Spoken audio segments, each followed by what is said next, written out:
Oh, yeah.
Good morning, everyone. I'm State Representative Larry Lambert. I am co-chair of the Justice 40 Oversight Committee. I'm here with my co-chair, Senator Marie Pinckney, and we want to welcome everybody to our second meeting. There's a lot of positive energy, a lot of positive momentum. We've just had 3 community listening sessions where we engaged with the community, we sat with the community, and most importantly, we listened to the community. I want to thank everyone for coming out today, everyone that joined us on Zoom, everyone joining us via YouTube. There's a lot of good information we want to share today. We certainly want to thank all of our agencies. Their attendance during our community listening sessions were very helpful. We've been having conversations, been exchanging emails. I also want to thank my fellow colleagues in the House and the Senate for their support as well. We are going to begin at the top just to make sure that we have enough attendance for quorum. I'm going to share my PowerPoint so we can begin. Thank you, everyone.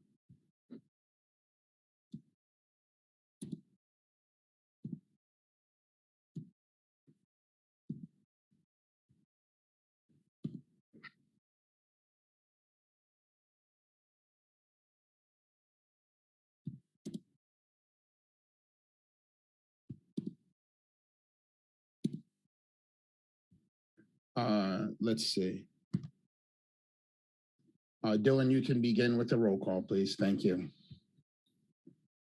Sure. So, Representative Lambert? Here. Senator Pinckney? Present. Representative Heffernan? Present. Representative Shoup? Senator Brown? Senator Lopez's assistant is Senator Lopez's assistant is an attendee. Secretary Majeski? Director Cassandra Coates Johnson? Present. Director Christ? Director Young? Secretary Garvin? Here. Secretary Skuse? I believe Nico, you are here on his behalf. Director Fernandez? Present. And Michelle Roberts. Present. With that, we have quorum. Representative Lambert, you can go ahead. All right, thank you, everyone. On the screen, you will see the agenda for today's meeting. We're going to have our opening. We're going to dive into our community listening session. We're also going to have a few members of the community just share a couple of words, those that help to organize the community listening sessions. The third item, the U.S. Office of Management and Budget, our special guest, unfortunately, they weren't able to make it today. As you all know, as dynamic as things are here in Delaware, they're that much more dynamic in the White House. So they very generously had a member join us for our first meeting, Dr. Cecilia Martinez. So although we don't have a guest today, we look forward to potentially having a guest next time. And then we're gonna dive into some of the funding for environmental justice issues. Just very introductory, just kind of getting exposure for everyone to kind of get into alignment around how some of the funding comes down, so that at future meetings we can, digest it a little further and see where we can go next. And then we're gonna get into next business.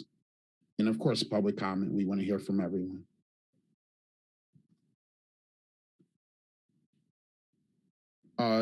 Dylan, did you say we met quorum? Yes, we have quorum now. Excellent. And I wanted to know, did everyone get an opportunity to take a look at our meeting minutes from our first meeting in September?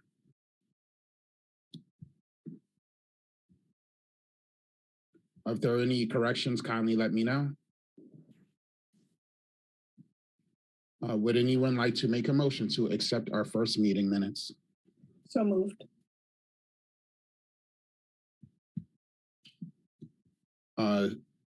Cassandra Coates Johnson made a motion. Do we have a second? Second. Thank you. And who made that second? Apologies, Michelle Roberts. Thank you, Michelle. Representative Lambert, just for correction for the record, Senator Pinckney made the motion. Oh, excellent. I'm sorry. I apologize. Yeah, I'm having a little trouble with my, yeah, okay, I think I'm good now. Thank you.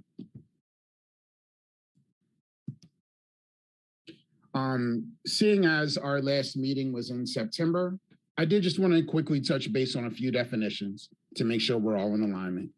Environmental justice, making sure that all Delawareans have access to. Excuse me, Mr. Chair.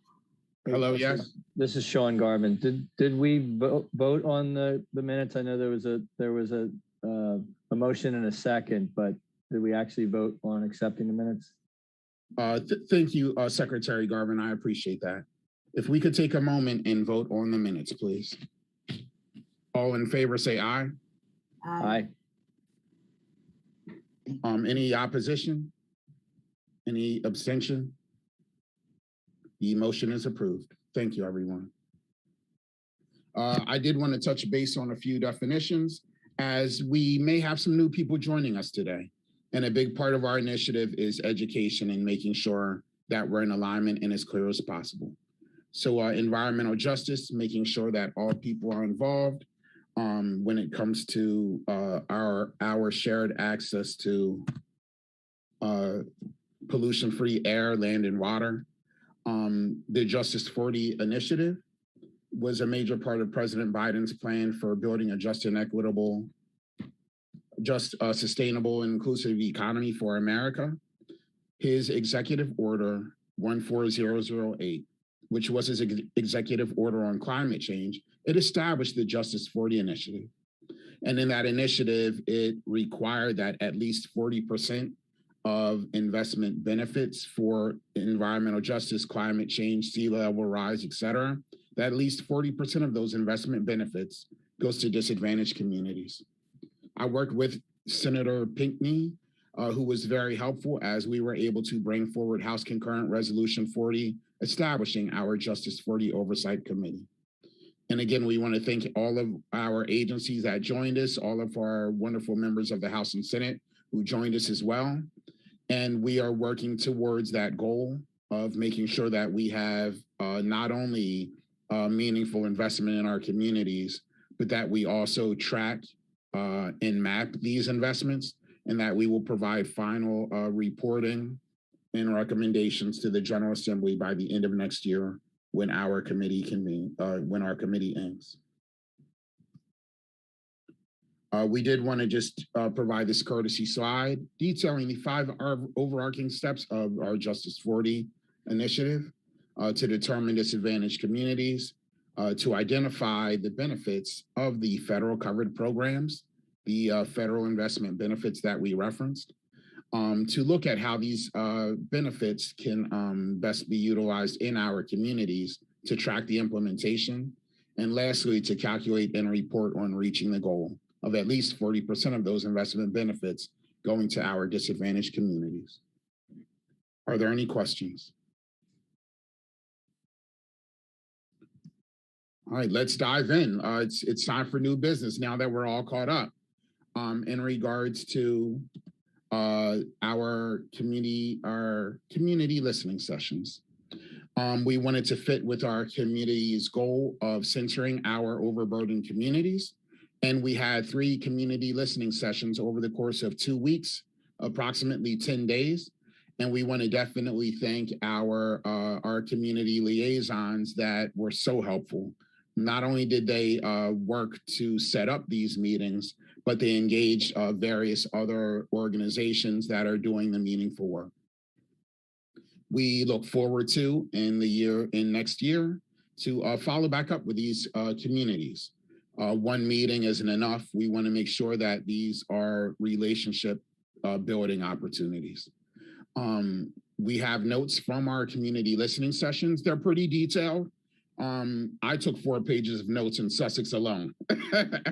So we really want to thank all of our community members, our residents, for providing such robust information.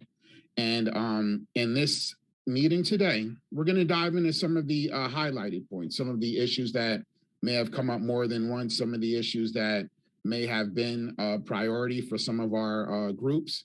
And we want to make sure that by the end of the week that we provide all of the initial raw data to all of our agencies so they have an opportunity to digest them more meaningfully. If anyone has any comments on the listening sessions, please feel free to speak out and engage. Thank you. These are just some of the community organizations that were engaged and helped out. The Delaware Concerned Residents for Environmental Justice, SHEN, the Southern Delaware Alliance for Racial Justice, the Delaware Alliance for Community Advancement, Black Mothers in Power. There are so many wonderful organizations across our state doing meaningful work. There were also some organizations like Regenesis Institute and the UCLA Lesson School for Public Affairs that provided some technical assistance. And again, the community really came out. Let's begin at the top. Our first community listening session was Sussex. We went from Sussex to Kent to Newcastle County. This one was held at the Indian River Senior Center in Millsboro. The communities decided on the locations based on not only accessibility for our disadvantaged communities, but also to make sure that we were able to have safe spaces, as some of our communities are also burdened by lack of access to broadband, lack of access to technology. So that's why we decided to do these sessions in person.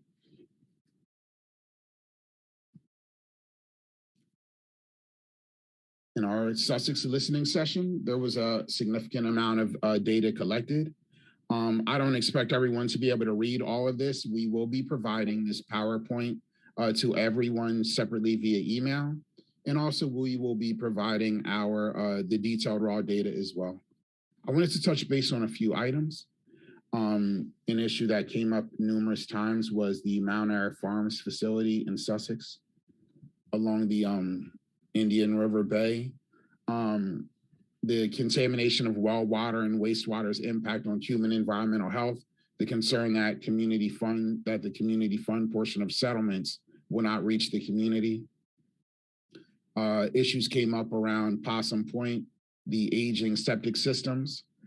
They were concerned that there's a $30,000 dinner requirement to update their septic systems when they believe that the upcoming centralized water systems, water and sewer systems that are incoming, that they want to make sure that they are either reimbursed or just to find a pathway forward. Again, a lot of this information that was collected from our communities was data that has been shared over the years that they've felt for a while now, and they really felt empowered to provide this information. And we know that this is a conversation. So while we share some of this data, we want everyone to know that we're not saying that all of this data is necessarily true, but it is their true lived experience. So in that regard, we want to make sure that people are heard and that these issues are addressed. Other issues brought up was the prohibitive cost of FOIA requests, illegal dumping pits behind Lawson Road. They want to know, what is the sewer infrastructure of Sussex County? Is there a baseline study of health impacts in Sussex County? And there is concern that agencies have not responded to odor and sludge complaints in the Indian River. One last thing I wanted to mention on this first page is there's concerns over a Seaford bioenergy plant that's coming in near low-income communities. Just a few more issues. Like I said, the discussion was quite robust in Sussex. The cost burden of monthly public water bills on properties which previously used well water. They're concerned that there could be liens placed against homes for homeowners as they transition over to public water usage. That was another thing that was shared by some Sussex members. We do have members from Sussex on the call today. One of our community ambassadors, Miss Maria Payan. If you have the ability to, would you kindly share just a couple of minutes, a few brief comments about our Sussex community listening session? Thank you. Sure. So I want to thank everyone firstly for participating, and I especially want to thank everyone that has come out to the listening sessions and heard from, because I think this is the first step in addressing anything, is to actually have the interactions and hear from the people that are being impacted. Larry, I think that you did just a wonderful job of portraying a lot of the issues that were brought about.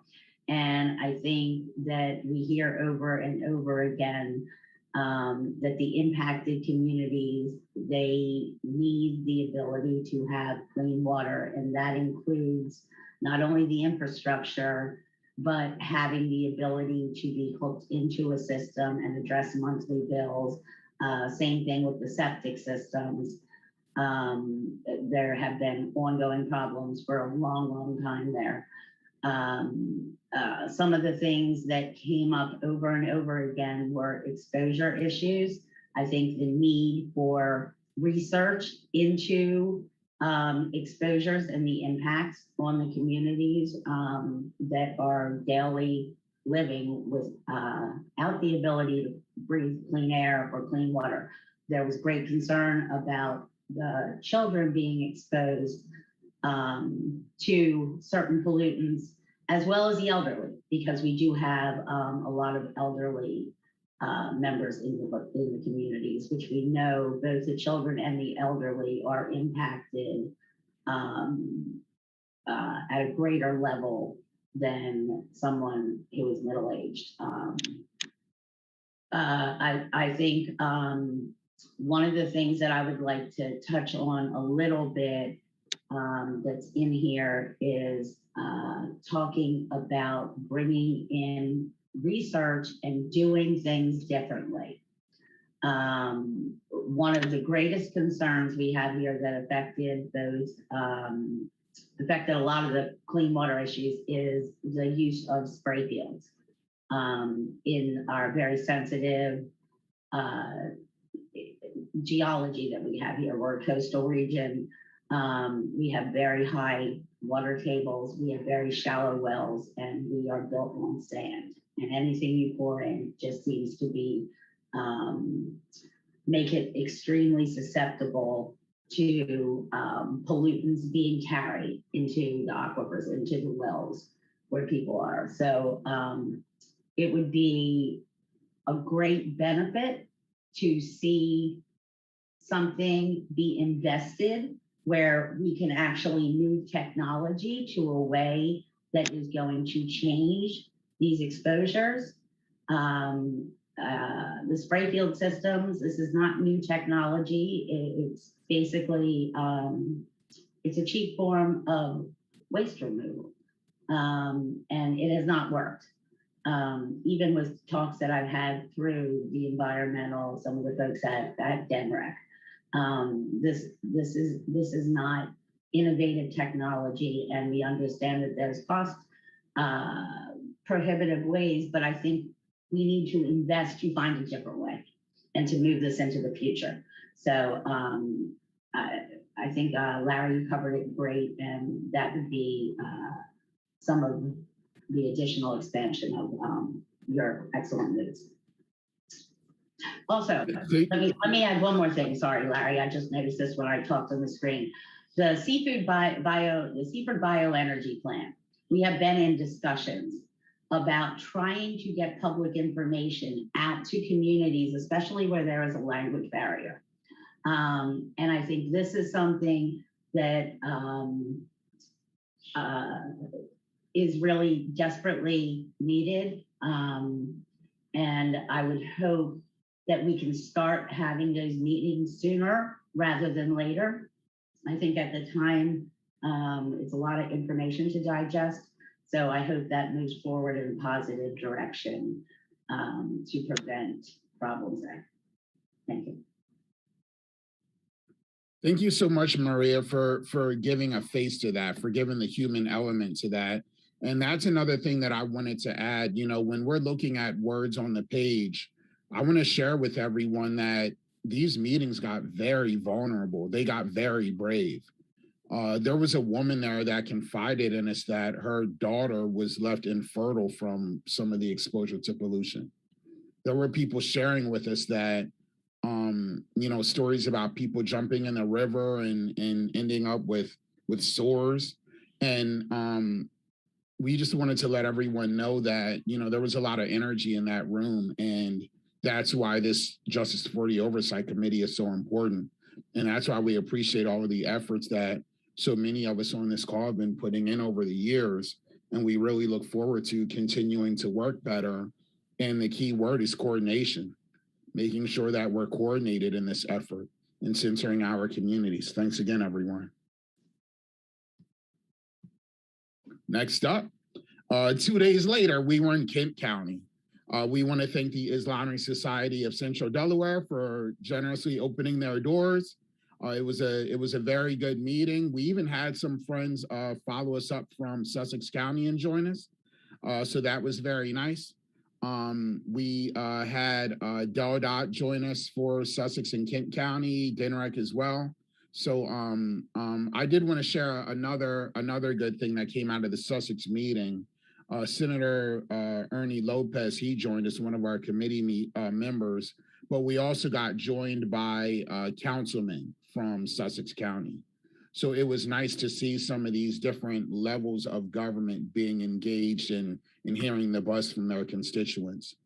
And then when we met in Kent County, we had Representative Andrea Bennett join us as well. And we had the mayor's office. They weren't able to join, but again, it was just a really nice turnout. I believe we may have had a member of housing join us as well.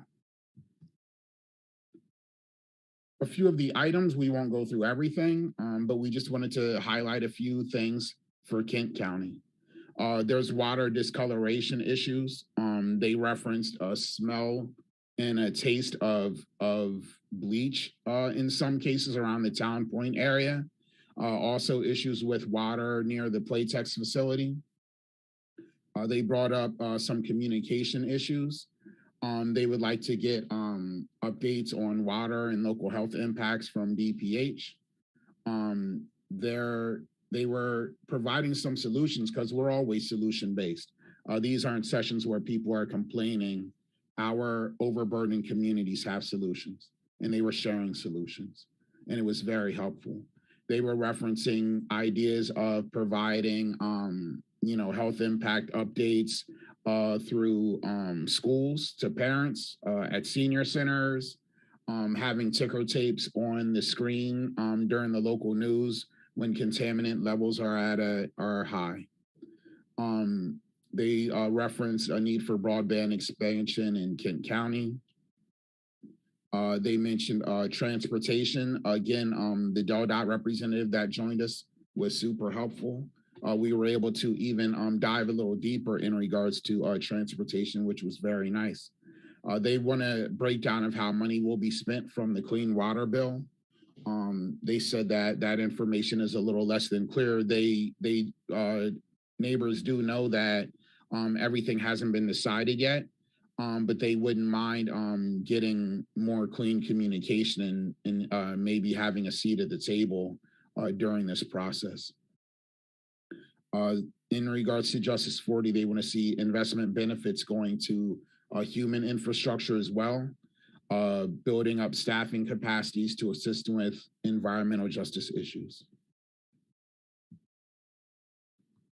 Let me take a step back. We want to thank one of the organizers of our Kent County listening session, as well as all of our listening sessions, Miss Carrie Evelyn Harris. And would you mind sharing just a few updates, a few words, a couple minutes on the Kent County session, please? Thank you. Absolutely. Thank you again, Representative Lambert, for making this a reality. And to all the departments within the state that are willing to come to these meetings. I will first say that it means a lot to the community that people are showing up.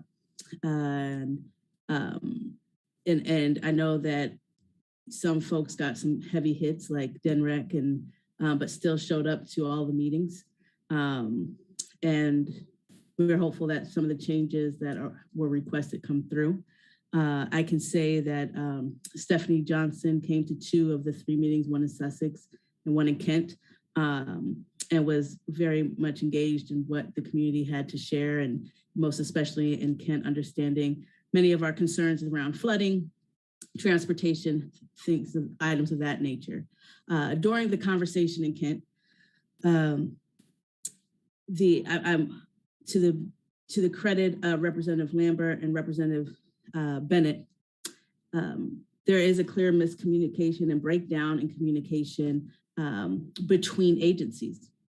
There are times when people who are elected to the General Assembly sign off on a bill thinking great things will come of it. And then once the money is disseminated to whichever agency, there isn't a clear understanding of what happens with the funding. And unless the community comes to the table to explain it, it's hard to do the follow-up. There was a discussion about perhaps creating some type of tracking system so it will be easier. I would like to highlight that in Maryland, they have come up with a tracking system that tracks complaints and things like that. And I'd be more than willing to relay that information. It's in its early stages, but I think it is already making a difference as far as the confidence of the community. We do have a lot of issues here as far as infrastructure being old. We have water mains that are breaking, which is listed in these notes. We have water quality concerns. But what is most telling about Kent County, which is an area notoriously difficult to move, is that a lot of people are just used to the oppression of pollution, right? It has become a part of their daily lives. And this meeting, welcoming people to have this conversation, made them say, wait, there is a concern. And that, to me, is a true representative democracy, saying we need you to show up and talk to us. And just opening up that space has made it so that people are starting to say, some of these issues here are not normal. It's not normal for there to be such high cancer rates, neurological issues, concerns for our children's mental and physical well-being based off of what is happening around them. And so there's a lot of work to do. I think that people feel much more confident in that. And I appreciate the open and honest responses that have come from these listening sessions.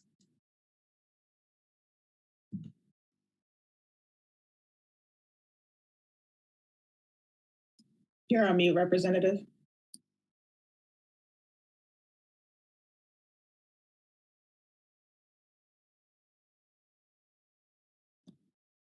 Thank you so much. I appreciate it. I want to thank Carrie Evelyn Harris for those updates. We appreciate that. Are there any questions in regards to the Sussex or Kent listening sessions? Next up was our Newcastle County listening session. Our Representative Maria has her hand up. Oh, thank you so much. I appreciate that. I need that. Go ahead, Maria. I just had a question because I don't believe that DENREC attended the Sussex County listening session. And am I incorrect on that? I know that DENREC was at Kent County as well as Newcastle County. Sean, pardon me, Secretary Garvin, do you know if you had a representative in Sussex? I don't know if we did. I will check. I know we definitely had Chief of Staff in Kent and Air Director in Newcastle, but I don't know if we had anybody in Sussex. I'll double check on that. Okay. Yeah, we appreciate your efforts in having someone at the Newcastle County as well as the Kent one. The community was very appreciative of that. And if possible, when we have our next one in Sussex County, I know that our brothers and sisters down there would appreciate attendance there as well. Thank you so much. Thank you, Representative. And I'm looking. I'm also looking forward to the notes on all three of them.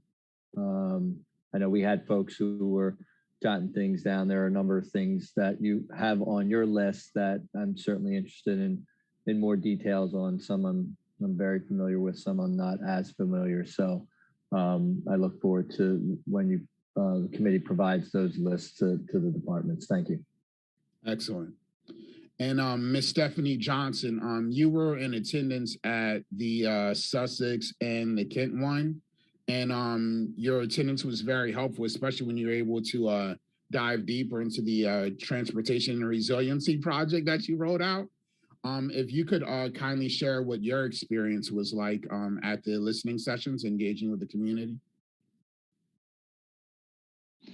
Thank you, Representative Lambert, and thank you, Carrie Evelyn, for expressing your appreciation. I was really happy to be at both of those sessions. Community interaction from a state level is really important to me as a public servant and for the department overall. So I really appreciated the information that was provided and continue to plan to update Secretary Majeski as we learn more. Thank you.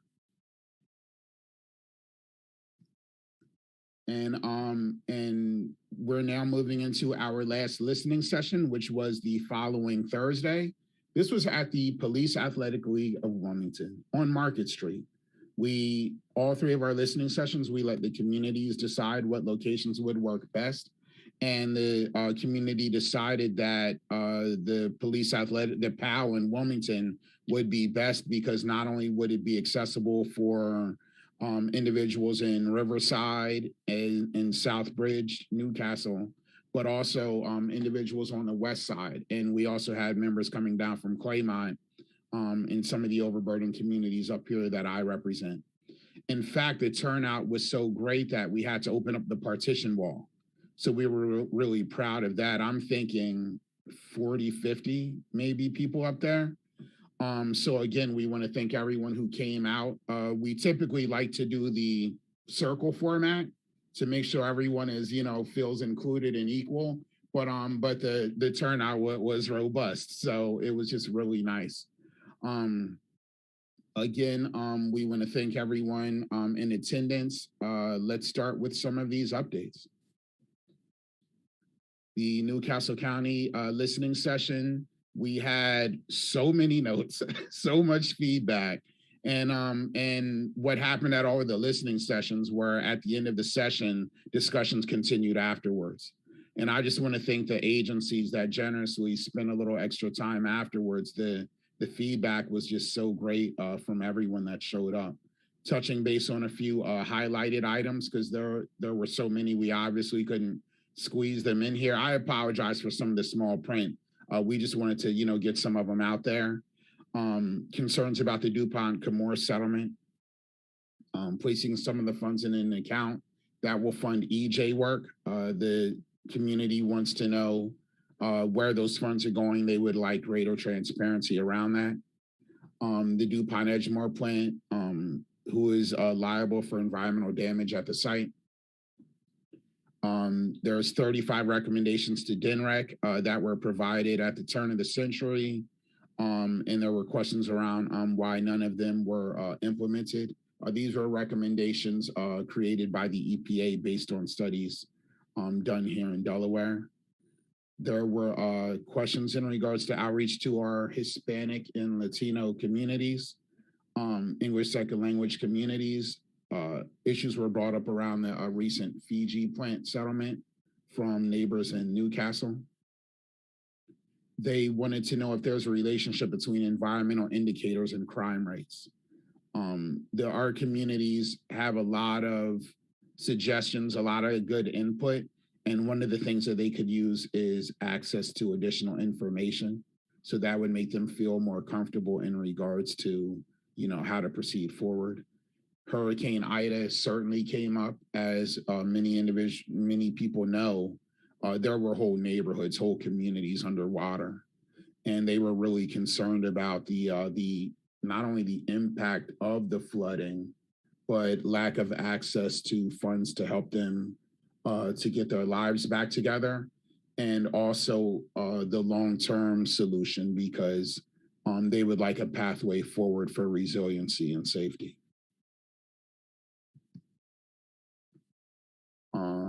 There was a request for bond committee members to be more involved in public events, questions around the Port of Wilmington.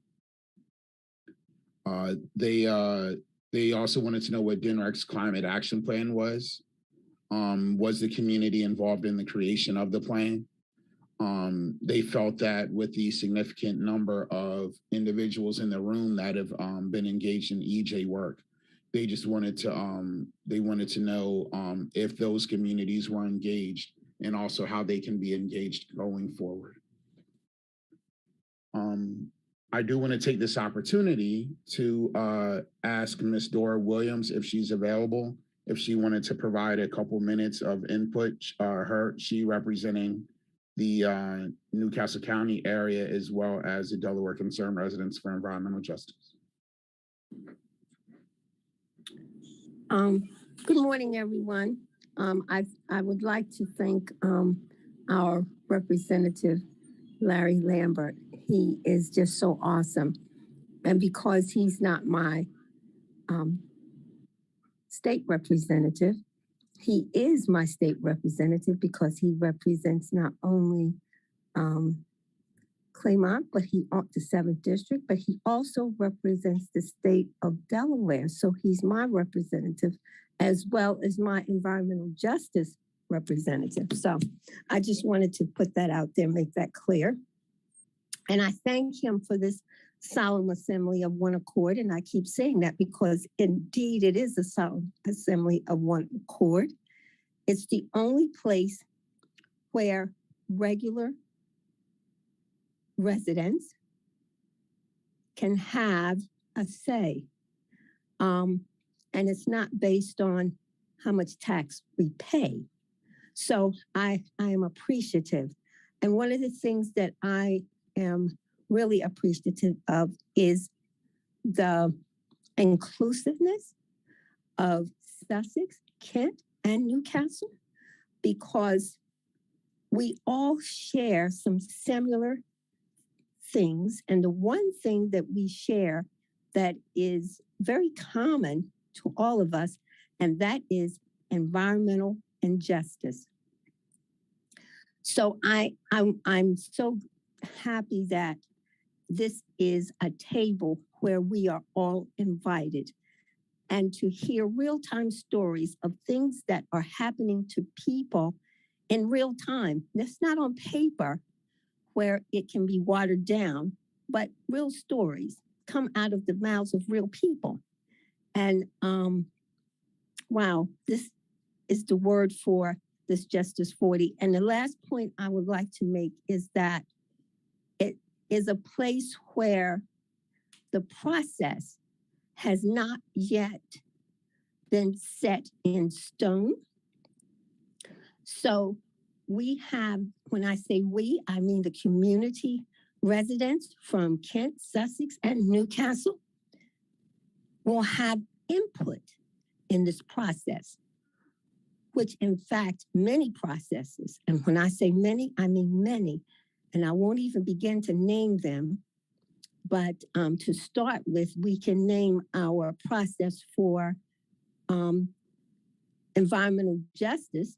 That process does not have our names on it, but I would like to thank Justice 40, the solemn assembly of one accord, for making it possible for us to be in on the process, the people that the process is going to affect. And I'd like also, at not last but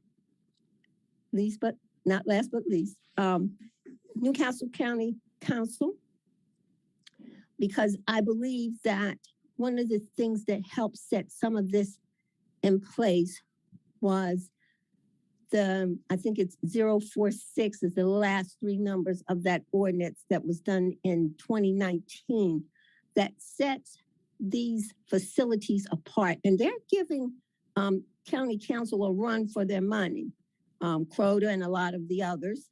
And I think there's another facility or organization that has partnered with these people, but about protecting us.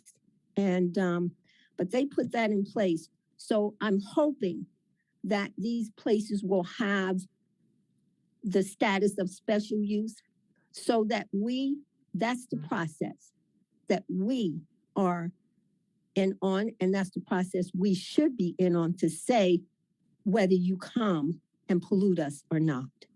Thank you so much. Thank you so much, Ms. Williams. That was very helpful.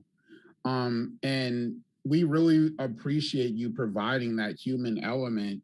And I wanted to mention in regards to the human element that our community members have really helped to provide today. During this session in Newcastle County, we had grandparents bringing out grandchildren. We had teens there. We had people born in the 40s all the way up to people born in the 2000s. Our communities are engaged. They're really organized, they're mobilized, and the turnout was really good. And one of the big things that they talked about not only was coordination with the agencies in the communities, but also just communication. There's a lot of information that people are looking for, a lot of information that is actually available in some spaces, but the communities don't know. I did want to open things up to Michelle Roberts, who was very much engaged. Thank you for her leadership over the years. Thank you, Michelle. Thank you. And thank you to the communities and community leaders who were so very diligent in bringing your stories. I just have a couple of process questions for this body, Representative Representative Lambert and Senator Pinckney, and thank you both for your continued leadership in this. As we heard in the during our listening session tours, it seemed to be there were ways in which that some of the things that were lifted up, I think, can be possibly addressed real easily, perhaps, and we heard things such as coordination, and especially coordination with respect to the flooding from Ida, and not just Ida, but floods even before Ida's and significant rain events. So I'm wondering if indeed there would be possibilities, especially listening to the energy we receive from the agencies, Newcastle County. Is there a way in which through this process, through the J40 process, that perhaps there could be some type of a coordinated workshop to address that of the floodings from these spaces and report backs, if you will? And then just quickly, another question with respect to workshops. Is there a possibility that through the leadership that you all are hosting, could there be a workshop on the Water Resources Development Act bill, the water bill that is coming down through the federal process equally, that will be addressing many of these communities, and thereby which, given the robust seems enthusiasm of what we've learned from Delaware State College and others, of some of those students that turned out, that it may be good to have some type of a organized piece. And then just two more quick pieces that with respect to the climate resiliency plan, there's by the state, there seem to be a lot of questions about that. Would it be a possibility, Representative Lambert, to have perhaps an organized, coordinated presentation by those folks in this space, but one whereby which it is coordinated to the fact of how do the impacted communities, how do you provide an adaptation and resiliency approach to some of these issues that we heard lifted up in these spaces, and maybe that's an ongoing workspace within this space. And then just very last, with respect to when we hear the issue with respect to language justice, and it's not just that of various languages, but equally we learned from Newcastle County, even those who are blind and visually impaired and what have you. Equally, is there a space that those discussions can be had. So I'll just leave it there, but just thinking about the ways in which just the willingness and enthusiasm between the agency, one last piece, the agency folks and the communities. This is a beautiful way in which to be able to, I think, dig into some of these legacy challenges. And just quickly last, thank you for the agencies who did show up, but equally, I think it's very important for us to understand in our prospective spaces and roles, as we heard from the communities, that it is not, it shouldn't be voluntary, it should be necessary that that in this oversight process that we come to listen to and report back from the communities and have a robust dialogue such as we have today. And I just want to thank you all for that. That's all I have. Thank you, sir. Thank you, Representative.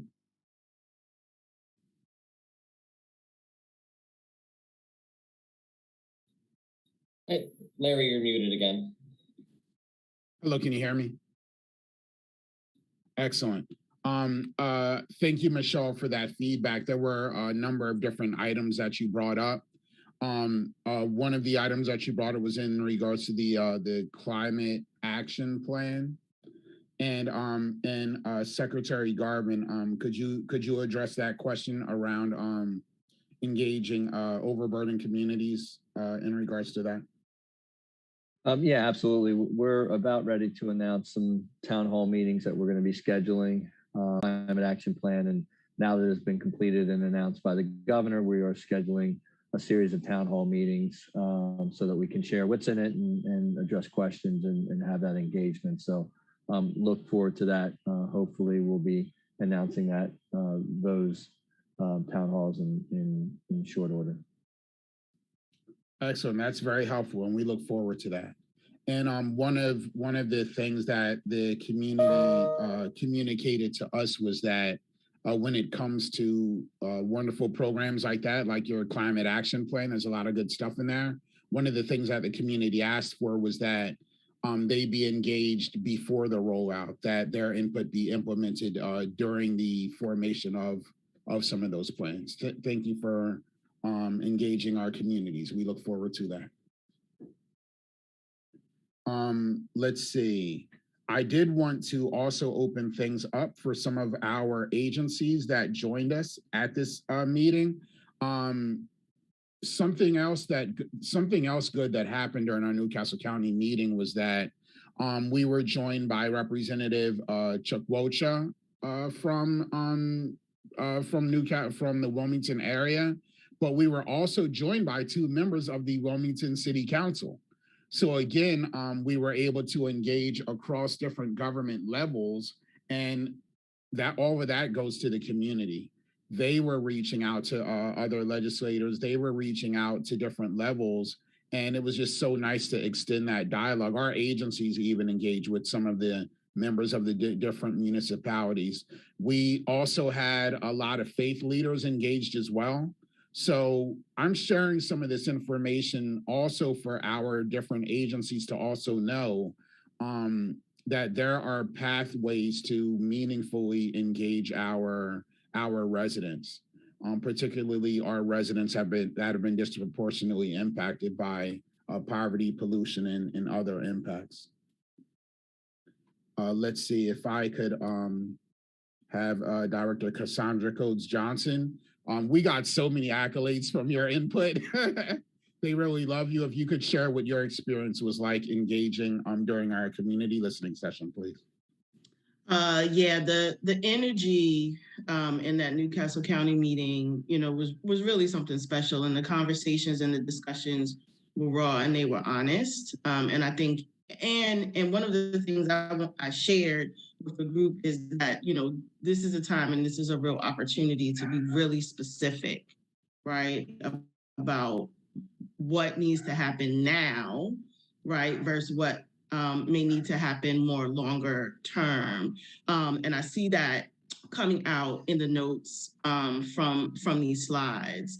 As Michelle already stated, when you look at these lists from all three counties, there's some things on here, right, that can be moved on sooner, right, rather than later. There's some things on here that are quite honestly, like no brainers. So I think this group in this body, as much as we can help kind of catalyze, right, that movement and the accountability that the community is asking for, I think it'll really just help to improve the relationships all the way around, right, between government agencies and the communities, and to make sure that some of the funding that's coming into the state is spent to address some of these things.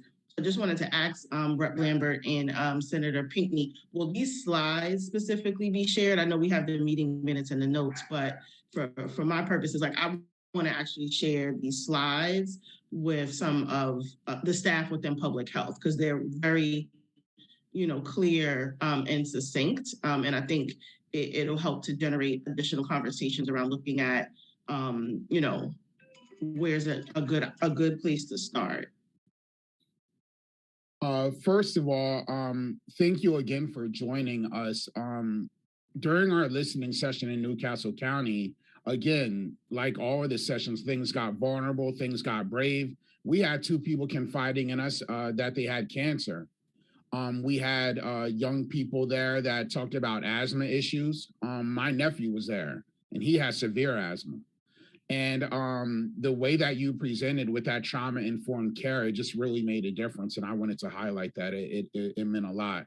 In regards to these slides, so not only is this PowerPoint presentation, will we make it available to you, but we're also happy to engage with that department as well. This is what Justice 40 is, building greater connections for greater coordination.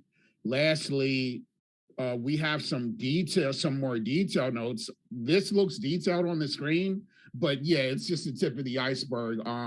I want to thank Dylan, my legislative aide, for transcribing so much great information. So we'll have all of that together by the end of the week. So yeah, we'll have all of the data provided. Senator Pinckney, did you want to add anything? Yeah, absolutely. Thank you so much. I think these listener sessions were so impactful. I think they were a testament to how all legislative processes need to work.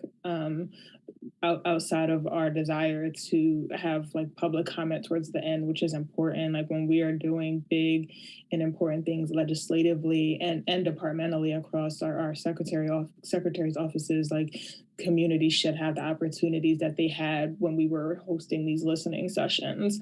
Community members should have an opportunity to be in front of directors of so many different departments and legislators from so many different areas. And one of the things that I think was just so incredibly beautiful about these listening sessions was that, as you said, Representative, this was not people just coming together to complain. Like these were very well informed members of their communities who have been engaging in this work, who have done the research on this work, who have found solutions to their issues, and just need a platform to have those issues listened to and taken seriously, and those solutions taken seriously, and the resources and funds to make those solutions happen.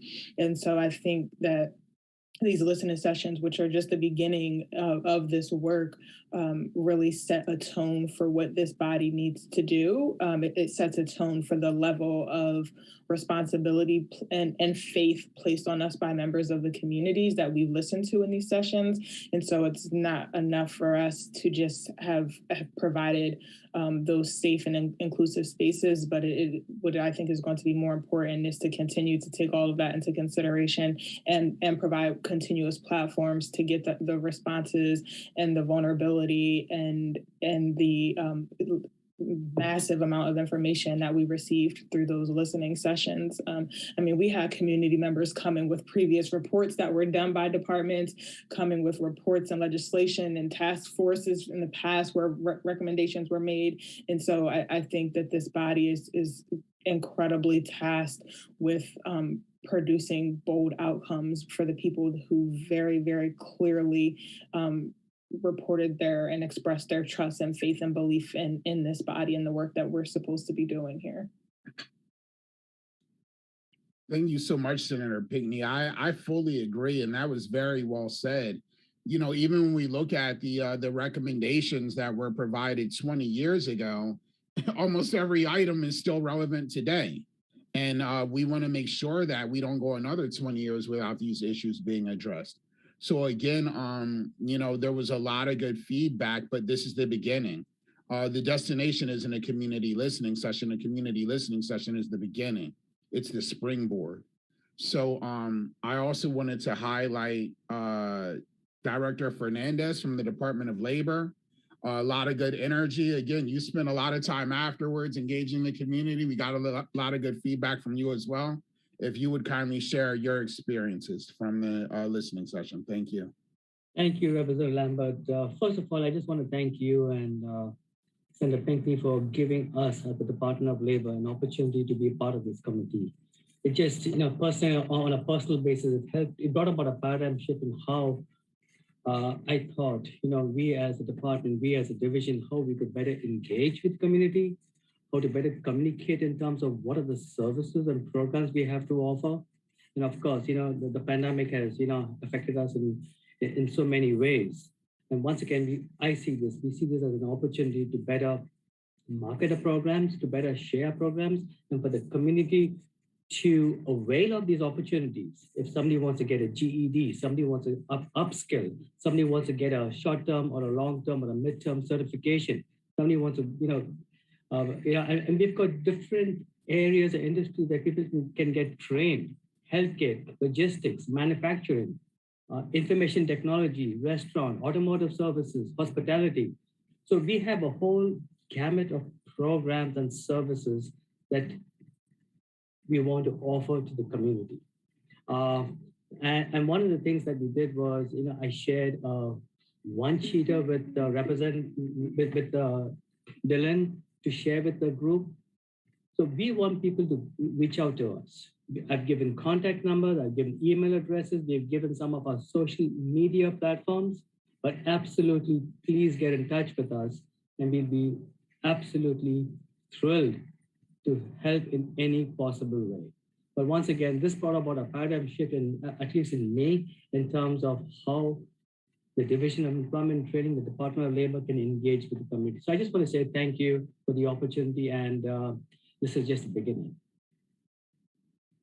Thank you so much, Dr. Fernandez, Director Fernandez. We really appreciated your energy and your input. Thank you. I did want to also give an opportunity for Representative Deb Heffernan to provide any input she has in regards to our progress thus far.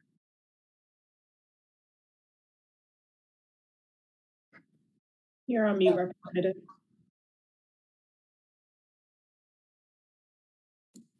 I thought I unmuted myself. I didn't get to attend the Newcastle County listening session. I had another community meeting to attend, but I'm happy. It's great to hear these comments and to see the comments discussed.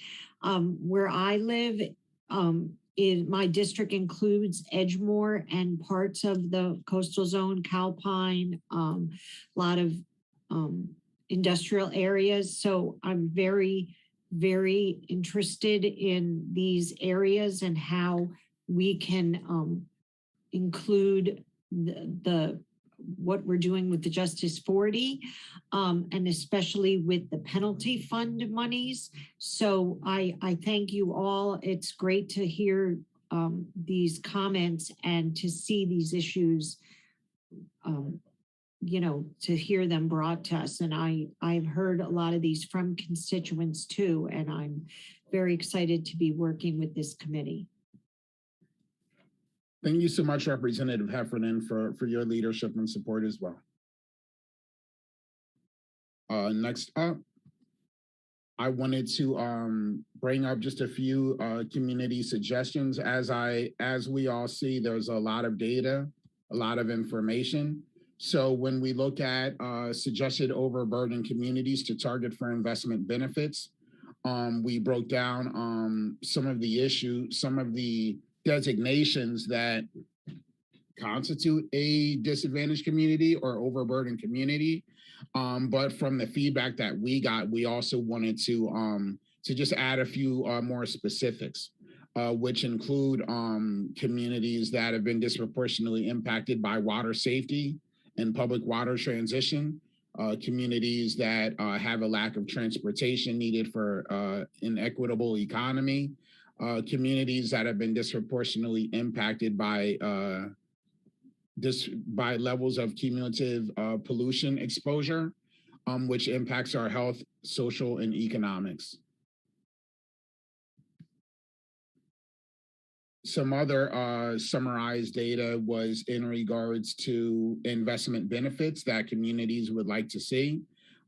As has been the theme throughout all of our community listening sessions, our communities really know their stuff. Their feedback is detailed, it's solution-based. And what we tried to do was we tried to make the meeting a little more introductory. We didn't want to hit them with so much dense information about Justice 40. We really wanted to create a space where they could be a little more open. And there were opportunities where they were able to dive into benefits a little bit. So that was really helpful. So right here, we listed some of the investment benefits that they're looking for, which include increased capacity, and power and education for communities to achieve some of the investment goals. They're looking for benefits such as support with utility bills, utility transition to public water. They're looking for opportunities for people of color-owned contractors to build capacity for procuring contracts for Justice 40 related projects. Some of the feedback I heard up in Claymont is restoration of green spaces.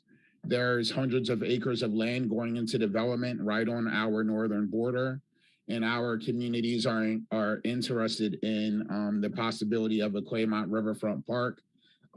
Recently, there were some prospect plans provided.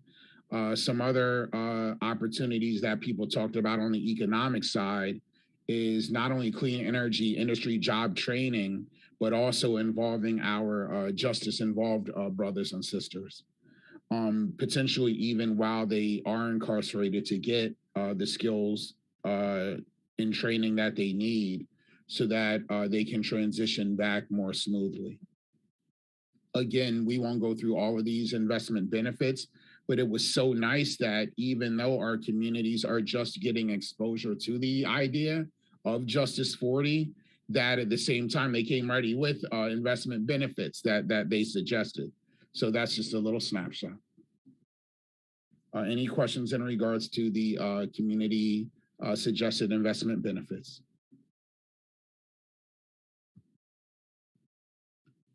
This is where we wanted to open things up a little bit more.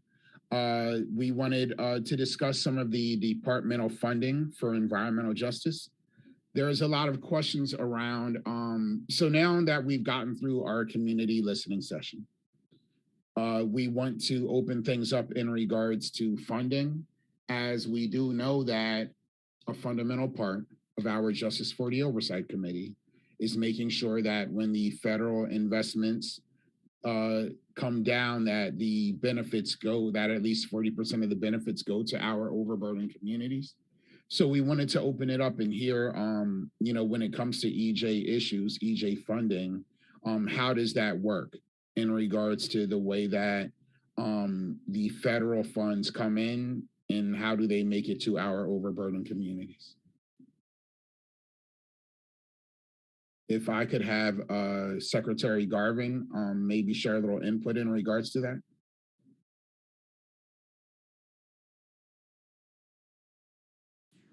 Thanks, Representative Lambert.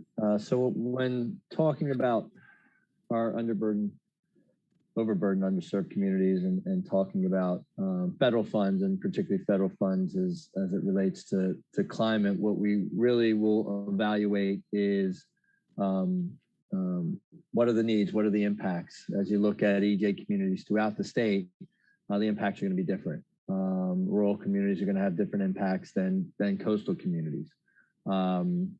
Municipal communities will have different impacts.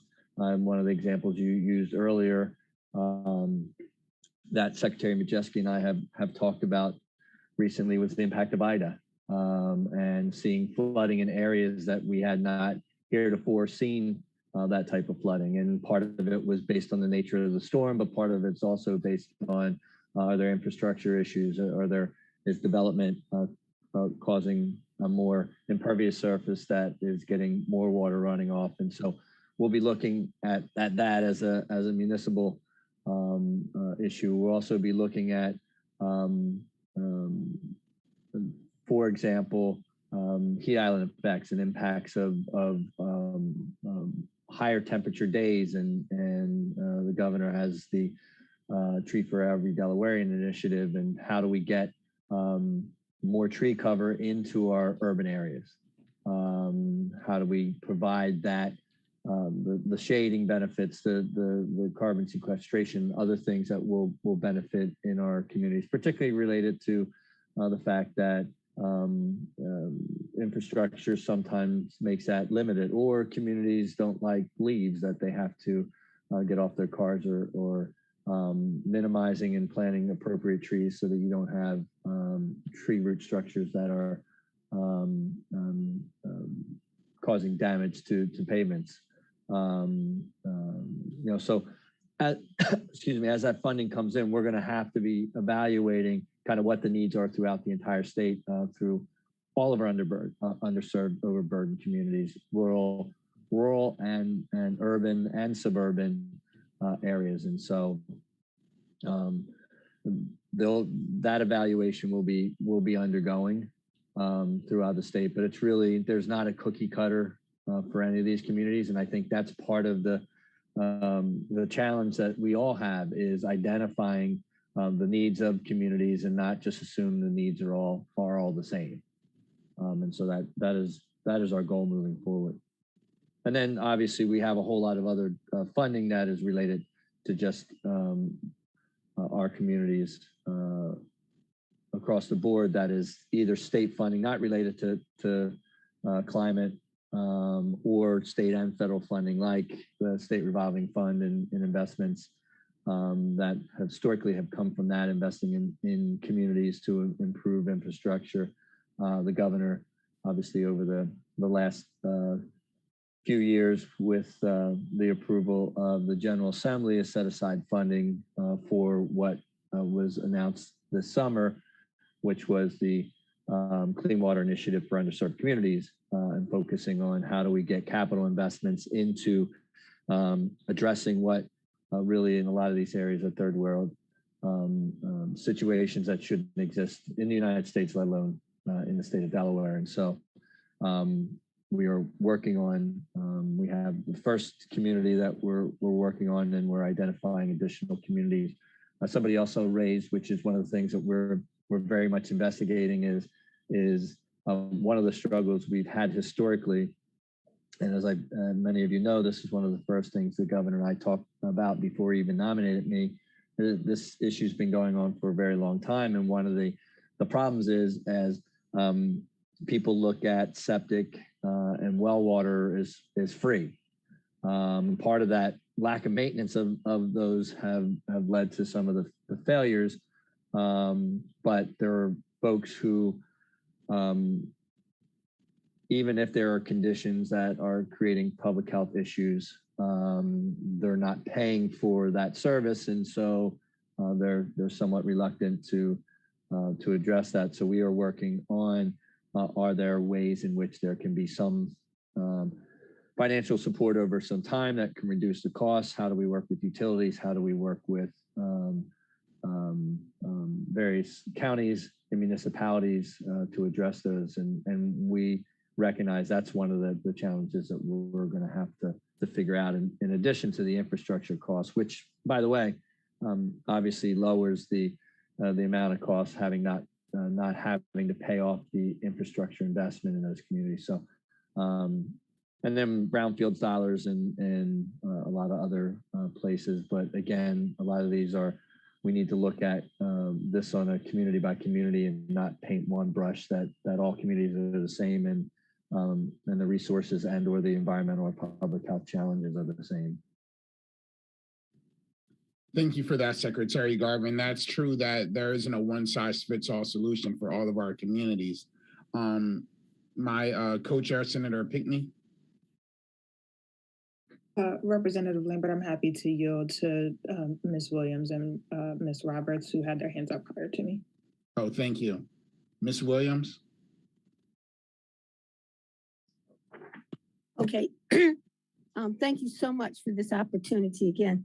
I just want to tag on to what Secretary Garvin said, and I actually wanted to try to get this in before he spoke, but one of the things that I see Justice 40 doing in their process, transparency about our communities and our organizations that are in our communities.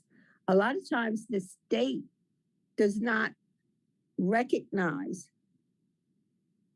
our organizations, our nonprofits, our Delaware Concern for Environmental Justice, which I'm very appreciative of, because I think without them, I would not have had a place to speak about any of these things. Environmental justice is very important. It's the one thing that I think that supersedes political lines. And having that been said, I would like to see transparency as to the organizations in our communities that are servicing us and having a hard time because they are not getting the financial support that they need. I think that one of the things that Justice 40 can do is to urge these state agencies to look at the communities and who's servicing these communities. Where those services are coming from. The state has minimal services, but we have organizations that go far above unprecedented outreach, but they are not supported by funds that they should be supported by. Okay, and that agree with everything Justice 40 is doing, but have never had a platform to speak from that would get the word out, nor the support that they needed. So I wanted to say that because he talked about a lot of things. He talked about the well thing and all these things that should have been done a long time ago. But we want to make sure that these things don't fall through the cracks again. And I agree, Representative Lambert, you did say that. You said we don't want to go another 20 years. And so we don't. So that's one of the things I think that, should be looked at. I live in a community where funds were withheld from two organizations that I know that service the community, and they're the only two within more than, I guess, about 5 or 6 miles.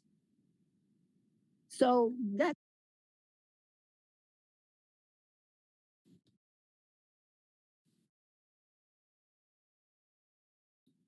Ms. Williams, you're muted.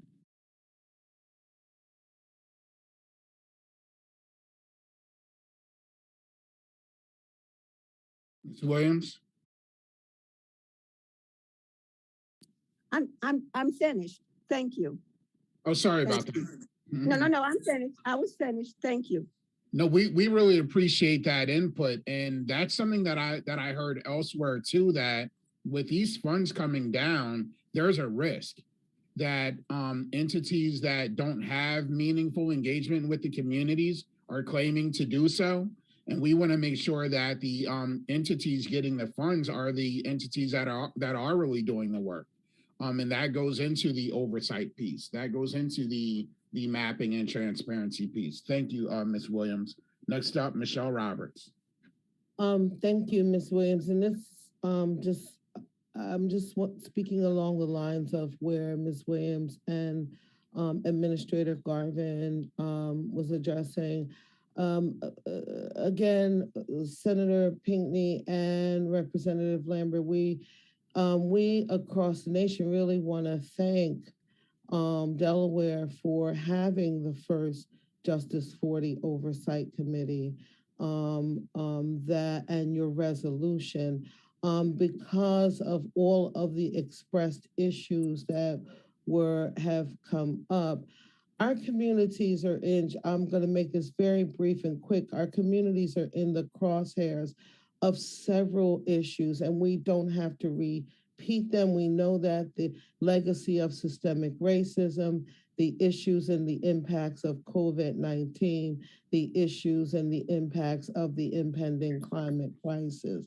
And so it really, it is really at an all out of control space. And we thank you for providing this space to be able to really, as Ms. Williams said, have a solemn assembly to think about how it is we save our humanity and make sure that we leave no one behind, not pointing fingers, but working together. And so what is very important and what want to ask Administrator Garvin, and thank you for your well thought out examples of ways in which the funding and these other pieces can happen. But we want to ask just quickly, when you're talking about assessing the needs, this speaks back to what Ms. Dora Williams and Ms. Payan and others were saying. How will those needs be assessed? Will they be assessed at early onset with the communities? What will be the model and the process? Understanding, yes, as you were saying, that there is not a one-stop shop or a silver bullet, if you will, and each area is different. So I think what we were hearing from with respect to these listening sessions, and now even more so moving forward, is just really making sure that when we are talking about assessing the needs as programmatic benefits come down for our communities, making sure that these communities like your ones in Claymont continue to manifest themselves, but equally those, what was it, 9 strong communities in Sussex County that were identified back in the 80s also gain the resolve that they need, and all the communities packed there within. And so I think that's where we're asking is just in that, with respect to that, is how will those needs be assessed? Will they include those impacted communities at the very onset as we're even addressing what the need assessment instrument looks like? And I'll leave it there. Thank you. So first of all, thank you for that, Michelle, and to all. I'm having a little connectivity issue, so I'm occasionally going off camera when people start to get a little fuzzy. So I apologize for that. To Michelle, to your question, I think that's part of what we've begun doing, and the impacts are very much across the board, and it's not just assessment that's being done by DENREC. It's assessment that's being done by Department of Ag. It's assessment that's being done by DelDOT.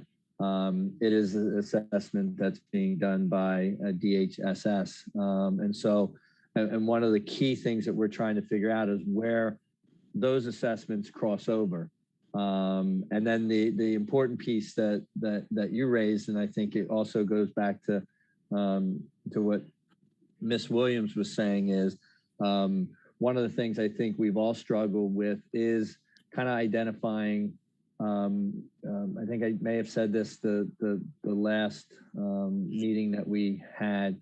None of us have the capability to be in every community all the time to gather that information, and so the more that we can build off of, and I think Justice 40 is a very good vehicle for that. The more that we can identify who are those organizations, who are those leaders in communities, and to the elected officials who are on this call and from the state, but also those who aren't, as well as our local elected officials. I mean, that's one of the things that we rely on as agencies is working with the local elected officials who are in the communities, who have those more direct contact, who have those partnerships that we can tap into use you all as a resource as well to help identify, well, where are the needs? In addition, we have our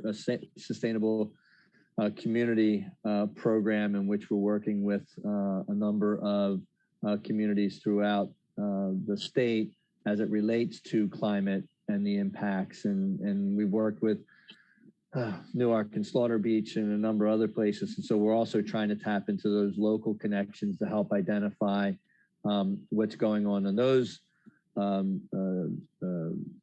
jurisdictions that can also get to those communities. And so it will be an ongoing process, as I mentioned, coming out of IDA, a whole new set of issues that we haven't dealt with that we need to engage in. And so that evaluation has got to be done both from a scientific and technical manner, but also on getting feedback from communities on what they saw and what we all, both state and local and other groups, can bring to the table to help address those, and with support both from directly and indirectly from our federal partners as well. Thank you, Secretary Garvin. Next up, we have Co-Chair Senator Pinckney.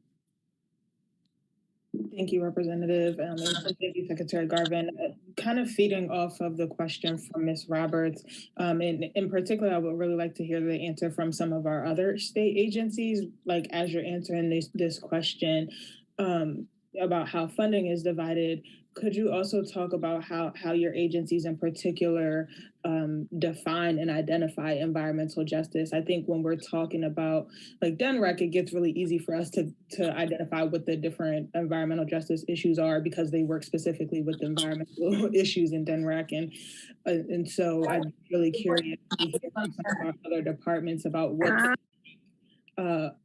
or how their departments identify, environmental justice issues. Like thinking about my good friend, Ms. Johnson over there, like, the children that we see and who come from specific areas that have low birth weights, like how just from the other agencies, how do you all identify environmental justice issues in the work that you're all doing? And then once those issues have been identified in your departments and then moving to that funding piece, how do we then engage those communities to determine where that funding is going to go? Sorry, I know that all of that is adding to the question that was already kind of a long question, but just kind of curious about putting all of these different moving pieces together. Well, Senator, this is Sean. If I can just start off, I think you raise a very important point, and environmental justice kind of came out of environmental issues, and the history there is fairly clear. But when you're talking about the overburdened, underserved communities, a whole lot of other stuff going on. And I think I also mentioned the last time we met is that sometimes the environmental stuff gets kind of lost in all the other concerns that are going on. And so part of our responsibility and part of the responsibility, I think, of elected officials is making sure communities know they need to be at the table, even if they don't know that they need to be at the table. And I think that's one of the things that we need to continue to address. And so I know my lane is the environmental piece, but I also know that is not done in a vacuum, that we are addressing issues in communities that have other concerns, and a lot of them linked together. I think Representative Lambert, you mentioned that one of the things on the list was what is the connection between crime and the environment, and I'm unfamiliar with any direct correlation, but recognizing that all the pieces have some impact on what happens in a community. And so I think it's important, and I think we're getting better at it, is recognizing when we're talking about the communities, whatever definition or whatever label you want to put it on it, environmental justice community, underserved community, there's a lot of challenges in those communities that we all need to be at the table trying to address. And I remember I was at the Philadelphia home show or whatever it was when I was regional administrator at EPA, and there was a panel that had myself, the housing director, I think somebody from where else? A number of my colleagues who are all regional administrators, and we were doing a panel, and President Obama, Vice President Biden were very clear to all the departments that we needed to be working together, that none of this stuff happens in a vacuum. And so we were up there kind of, and this was early on in the administration, fairly proud of how much we're working together. We were in constant contact. We had joint meetings. We would go to dinner just to make sure that we were all connecting. And we were proud, as I think we should have been, but a gentleman who was in the crowd and asking a question said, "You guys seem that you're really proud of that.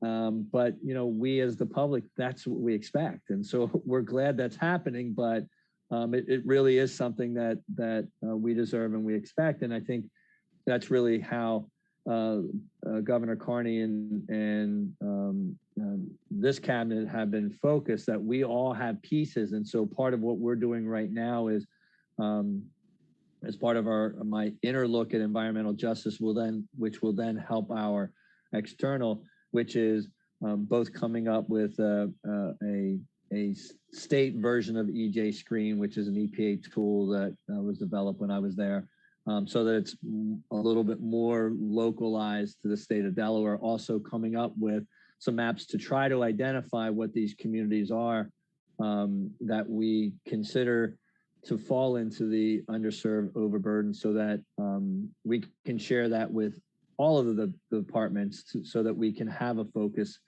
in on these communities. And so environmental justice started out as one thing, but I think over the course of time has expanded to be generally more issues that impact the similar communities in which the environmental justice movement started in the first place. And so I think that was a long breath answer to your question, Senator, which is, I think we're all trying to work together and recognize that there's a lot of, when we talk overburden, a lot of burden that is more than just what would be kind of the technical definition of the environment.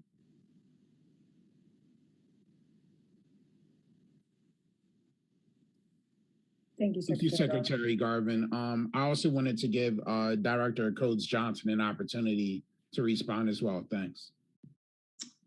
Thank you, Rep. Lambert and Senator Pinckney. I'll just add to what Secretary Garvin just said, that from the Public Health Department perspective, we look at things more broadly, right? So from the lens of inequities across the board. So we don't necessarily look at it specifically as, are we looking at something that is designated an environmental justice issue? We're looking at things from the health impact perspective. So we use a lot of data mapping. One of the main tools that we use right now is our My Healthy Community data portal, which will show you data in just about any category you could think of, whether you're talking about maternal and child health, right? Or if you're talking about some of the environmental health indicators, or if you're talking about other social determinant of health indicators. We try to organize the framing of our work by looking at data to determine both the geographic areas and the populations that are that are overburdened or disproportionately impacted, or who have the worst outcomes for a particular disease state, whether it be diabetes, right, or asthma, or maternal and child health birth outcomes. So that is the way that public health has traditionally organized its work and investments. As it relates to the environmental justice space, particularly, the biggest piece that public health plays in that is the administration of the drinking water state revolving fund, right? And so I think, to the extent that a clear definition for disadvantaged communities as it relates to funding priority comes out of the federal government work. I know they're looking at this, right, at the federal government work, and also, through this committee, it would make it clearer, right, for our state drinking water revolving fund where, right, investments should be looked to be made. So that's the comments that I'll add. And Representative, if I can just follow up on what Director Johnson just said, we've been working very closely with the Division of Public Health and the information that they have that helps inform or can be layers as we're putting together our screening tool. So we've been working very closely, recognizing they've got the health piece that helps to inform the environmental pieces that we have. Thank you very much. Can I just say one quick thing? Representative Lambert, thank you for sharing that,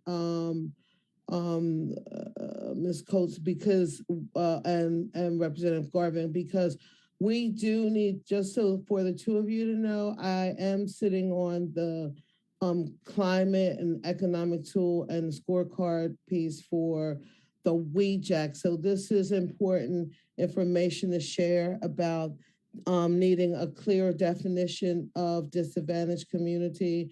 So I'll share that with our working group, just so that you know. Thank you.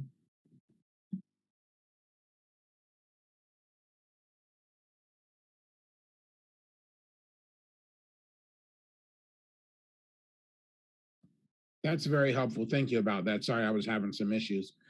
We are running a little low on time, so Maria, we'll get you in, and we'll see if we can get you in too, Carrie. Thank you.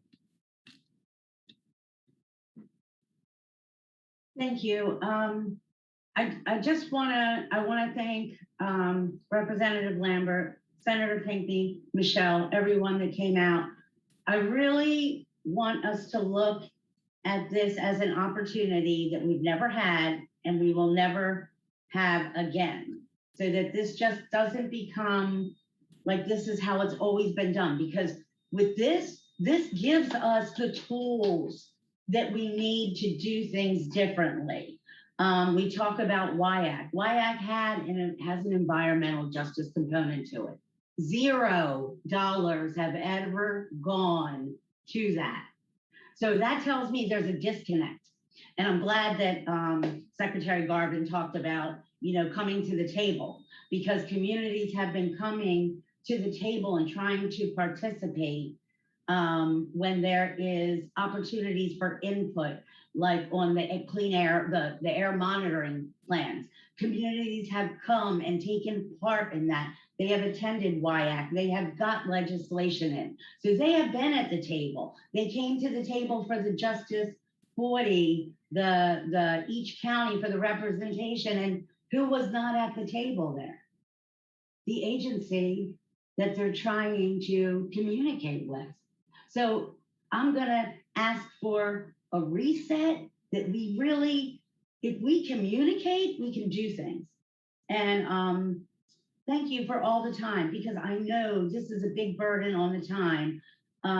Representative Lambert, Senator Pinckney, Michelle, you've been at all, thank you. And we can do this. We can do this, but we need to look at it differently. This is an opportunity. Let's change it. It doesn't have to be status quo. This is what always happened. Thank you so much for that, Maria. We fully agree. Carrie, we can finish up before we have time for public comment. Thank you. I just have a couple quick comments. One is, Director Coach Johnson, thank you for your enthusiasm around this from the beginning. When we were in Wilmington, it was very clear that this is as important to you as it is to the community. Your statements were clear. You knew exactly what was required to make sure that you can properly serve an EJ community. And it shows that you're not just showing up on these calls, that you actually are engaged in this process. And I want to thank you for that. I want to flag a bit of concern, not just that I have, but that I have heard within the community. Secretary Garvin, as the head of DENREC, you are taking the hits of DENREC. You've been there since 2017. People are very concerned about DENREC taking the lead with creating this tool. When asked what your plans were with EJ, shade in communities is important, but beyond that, there was a lot of we're looking into, and yet there are these issues that have been here long before 2017. You were also the EPA administrator for the Region 3 long before that. To still be looking in and not being able to say what it is that our communities need, how we can define the EJ community, and from the beginning, not bringing in the very people who regularly have been knocking at the doors is very much a concern. I know this evening, many of us will be attending a meeting around DENREC and how they have interacted with the community.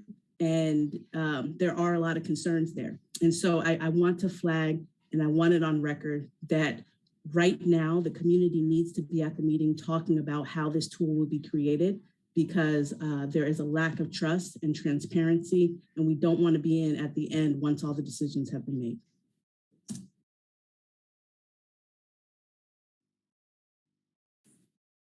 Thank you, Carrie. We appreciate that. Representative, can I one mind if I just want to make one clarification? Yes, please. and I guess an advertisement. Ms. Harris, I appreciate those comments, and yes, these are issues that I have passionately been working on for years, and as I think everybody involved in this know that none of these are easy. I mean, talk about the Clean Water Initiative for underserved communities. That's an example where the decision was made that people kept spinning their wheels because it was such a difficult issue, and we put a plan together to try to move forward. But it's a lot of partners sitting at the table to make that happen, which is why I will continue to call on everybody being at the table. But my advertisement is there's the town hall tonight with Delaware State University, collaboration between us and Delaware State University, so that we can explore where there are better ways for communication and interaction with communities. And so I encourage everybody to engage in that effort, which will be ongoing. But I also want to assure everyone that we are not waiting for that process to be done. We are already in the process of building tools and things that we want to roll out so that we can get feedback from the community for those that tools to try to help them both get information as well as communicate with us. And so look forward to that coming out shortly as well. Thanks, Representative. Thank you, Secretary Garvin. Senator Pinckney, did you have anything else to add? I will not, because I don't want to take away from the time that we have left for public comments. But thank you to our agency heads and to our committee members for this engaging conversation. I think it's going to be just the beginning of where we need to be. Absolutely. Again, I also want to piggyback off of the senator's comments. I want to thank Senator Pinckney for her leadership, for her guidance as well. Very helpful. I may speak often, but she's right there, and we appreciate her. We appreciate everyone. Let's finish up. I did want to add a few next steps. We, as Director Coach Johnson mentioned, everyone's going to get the notes. Kindly take them apart, look at what existing programs, what programmatic benefits can help to address these concerns, what additional support you need. We want to back you up. We do have a couple of very helpful documents, the White House Interim Implementation Guidance that provides support, as well as the UCLA's Making Justice 40 a reality for frontline communities, lessons from state approaches to climate and clean energy. It's a wonderful document, very detailed. So we will be sharing that as well. And to be determined, our next meeting is tentatively scheduled to address mapping disadvantaged communities, what we started to get into now. I'll turn things over to my legislative aide, Dylan. Hi, everyone. So yes, if you would like to make a public comment, please use the raise hand feature below. You'll have 2 minutes. First person we have is Sandra Smithers. I am allowing you to talk now.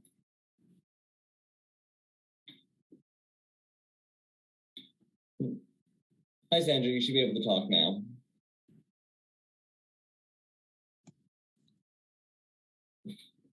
Good morning. Okay. I just have a couple of comments that I would like to make. First of all, I would like to thank all of the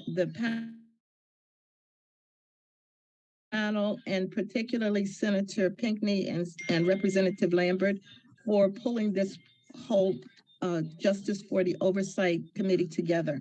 I'd like to just make a couple of comments with regard to the environment. First of all, I would like to know, how is pollution reduction defined and how will that be measured? That's one thing. And then I also like to say that with regard to the agency that is tasked with protecting the environment and the residents, they need to be up on cutting edge of research that is done with regard to the relationships between the environment and crime, pollution and crime. And it's been mentioned before, but I don't think that Secretary Garvin has really been able to address this, and I didn't hear in his plans where there would be any research done to address that. For example, there have been proposals submitted to DNREC with regard to overburdened communities that are heavily burdened with crime, and those proposals, or one in particular, was not funded. And so we look at that as a community in terms of whether that agency is really up on cutting edge type things that impact the community from an environmental perspective. We also, I want to mention the fact that there has been a thread that has permeated all of the public comments with regard to the environment, and it unfortunately points back to Representative or Secretary Garvin and his agency. There are, as it was mentioned, there was a report that was done years ago with regard to the impact of certain issues on our community, and they never were addressed, and he seemed to be unaware of it. I appreciate what Ms. Harris had said about everything is being worked on or looked into.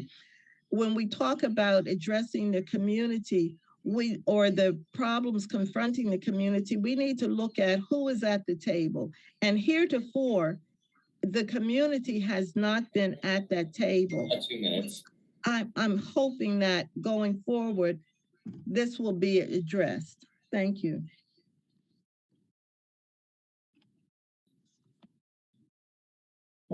Hi, the next person we have is Ron Handy. You should be able to talk now. Hey, how you doing? Can you hear me? Yes. Hey, Ron, yeah. Yeah, this Justice 40 Committee, I'd like to thank both co-chairs for their active engagement in community issues, and really to speak on what everybody else is talking about. The one thing I'm concerned with is that environmental indicators with high crime areas and low crime areas. Everybody talks about it, but when are we going to get the data to prove what we already know? We understand that underserved communities have issues, but we have to look at the environmental indicators that cause these issues. Another thing is, and this is specifically for DNREC, we know about you have 25% of people's assessments, as you call them, that should come back to the community. And the problem is it really coming back to the community? There's a committee that meets to determine who gets these grants that goes through a nonprofit. But I've asked, and I'm gonna continue to ask, are there any minutes about these meetings that are public? Because when you go onto the website, we can't find any. Also, in that 25% that comes back to the community, who does it go to? When is the project completed? What was the project and what area was the project in? It's very important that you be transparent in these areas, because we know that those funds can help our communities and take care of some of the issues that we have before the federal dollars come in. And specifically for DENREC, if you're here to serve the community, we hear a lot about assessments and studies, but when is the work actually going to be done? We know that being underserved, a lot of times people are spoken to, but not really listened to when we trying to ask what's really going on. The people that are really... Hi, Ron. Apologies. It has been 2 minutes now.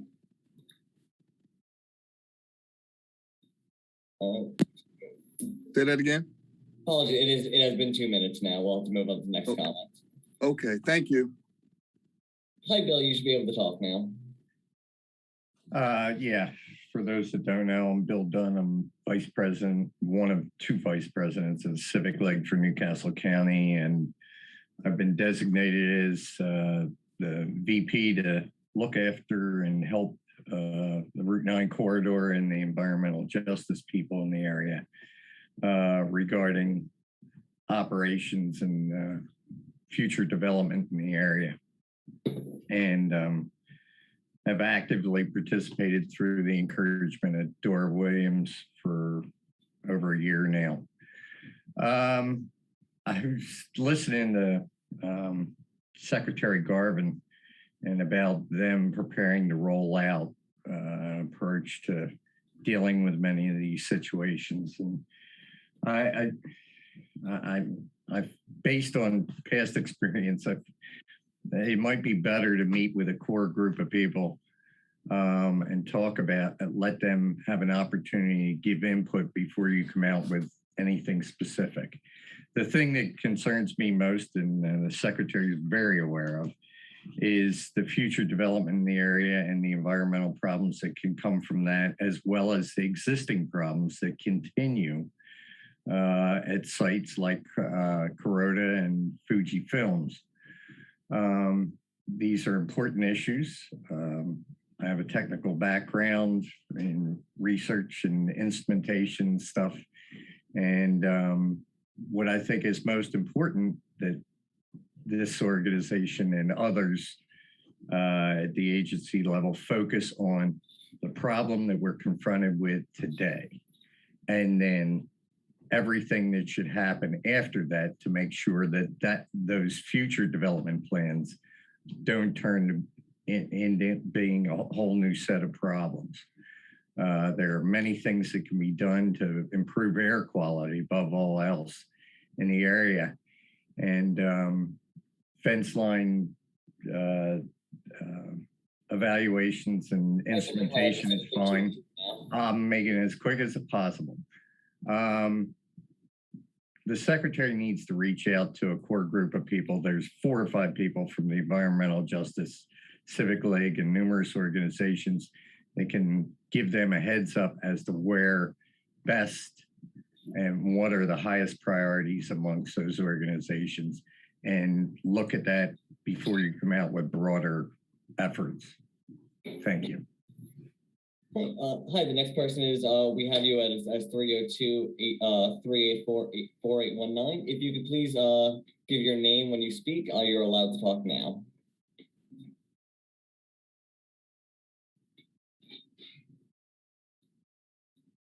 Yes, good morning.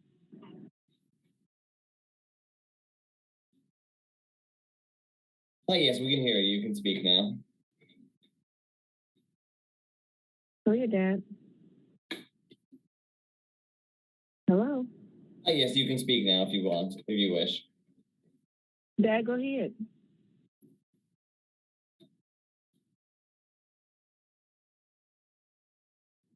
Okay. So I believe that's the last person. If anyone else would like to speak, please use the raise hand feature below. Otherwise, I will bump it back to Representative Lambert to finish us off. Again, we want to thank everyone for coming out today. If anyone didn't have an opportunity to leave public comment, we certainly appreciate your attendance. Feel free to email any suggestions, priorities, or concerns over to justice40@delaware.gov. Again, on behalf of Senator Pinckney, the co-chair, and on behalf of everyone who joined us today, all of our agencies, the work you do, our legislators, and particularly our community advocates, our community heroes.